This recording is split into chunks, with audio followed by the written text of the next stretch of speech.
Here we are back to Aesop's Fables, the house dog and the wolf.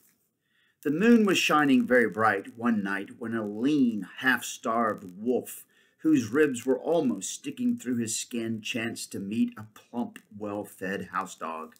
After the first compliments had been passed between them, the wolf inquired, "How is it, cousin dog, that you look so sleek and contented? Truly as I may, I can barely find enough food to keep me from starvation." "Alas, cousin wolf," said the house dog, "you lead too irregular a life. Why do you not work steadily as I do?" "I would gladly work steadily if I could only get a place," said the wolf. "That's easy," replied the dog. "Come with me to my master's house and help me keep the thieves away at night." "Gladly," said the wolf. "For as I am living in the woods, I am having a sorry time of it. There is nothing like having a roof over one's head and a belly full of victuals always at hand." Victuals are foods. "Follow me," said the dog. While they were trotting along together, the wolf spied a mark on the dog's neck. Out of curiosity, he could not forbear asking what had caused it. "Oh, that's nothing much," replied the dog. "Perhaps my collar was a little tight, the collar to which my chain is fastened." "Chain!" cried the wolf in surprise. "You don't mean to tell me that you are not free to rove where you please?" "Why, not exactly," said the dog somewhat shamefacedly. "You see, my master thinks I am a bit fierce and ties me up in the daytime, but he lets me run free at night. It really is very convenient for everybody. I get plenty of sleep during the day so that I can watch better at night. I really am a great favorite at the house. The master feeds me off his own plate, and the servants are continually offering me handouts from the kitchen. But wait, where are you going?" As the wolf started back toward the forest, he said, "Good night to you, my poor friend. You are welcome to your dainties and your chains. As for me, I prefer freedom to your fat." Lean freedom, that means very little to eat, right? Lean freedom is better than fat slavery. Great point. Here's the goose with the golden egg. The goose with the golden egg. A farmer went to the nest of his goose to see whether she had laid an egg. To his surprise, he found instead of an ordinary goose egg, an egg of solid gold. Seizing the golden egg, he rushed to the house in great excitement to show it to his wife.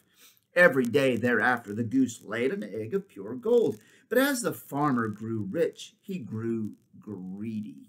And thinking that if he killed the goose, he could have all her treasure at once, he cut her open only to find nothing at all.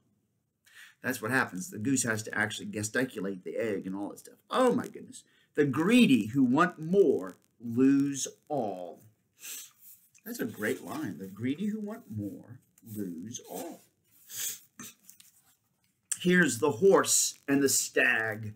You see the guy riding the horse? And there's the stag. The horse and the stag. A bitter quarrel arose between the horse and the stag in the days when both creatures roamed wild in the forest. The horse came to the hunter to ask him to take his side in the feud. The hunter agreed, but added, "If I am to help you punish the stag, you must let me place this iron bit in your mouth and this saddle upon your back." The horse was agreeable to the man's conditions, and he soon was bridled and saddled. The hunter sprang into the saddle, and together they soon had put the stag to flight.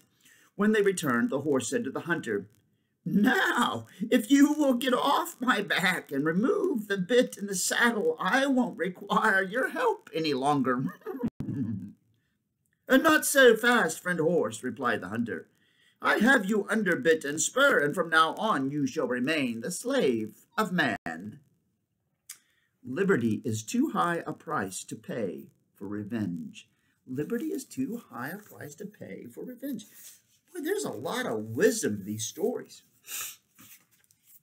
Here's the lion and the bulls.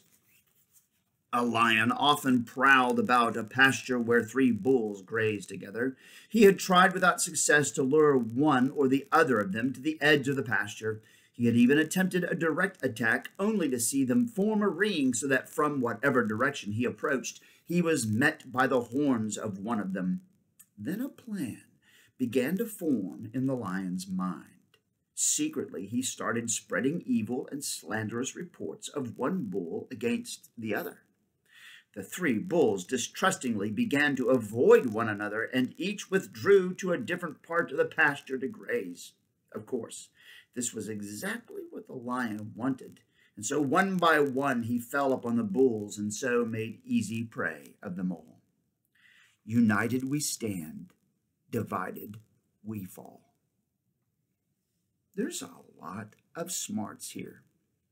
The goat herd and the goats. Here's the last story for the night. The goat herd and the goats. One winter's day, when the wind was blowing a gale and the snow was falling fast, a goat herd is somebody who takes care of goats. A goat herd drove his goats, all white with snow, into a nearby cave for shelter. To his surprise, the goat herd found the cave already occupied by a herd of wild goats more numerous than his own. The greedy man, thinking to secure them all, left his own goats to take care of themselves while he threw the branches which he had brought for them to the wild goats for fodder. When the weather cleared, alas, the goat herd found that his own goats had perished from hunger, while the wild goats were off and away to the hills and the woods. The foolish man returned a laughing stock to his neighbors, for he not only had failed to gain the herd of wild goats, but he had lost his own. And here's the application.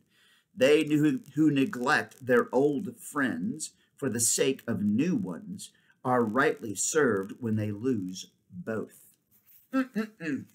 Lots of thinking and wisdom behind those stories. Well, that was it for the stories today from Aesop's Fables. Back again with more later. Bye.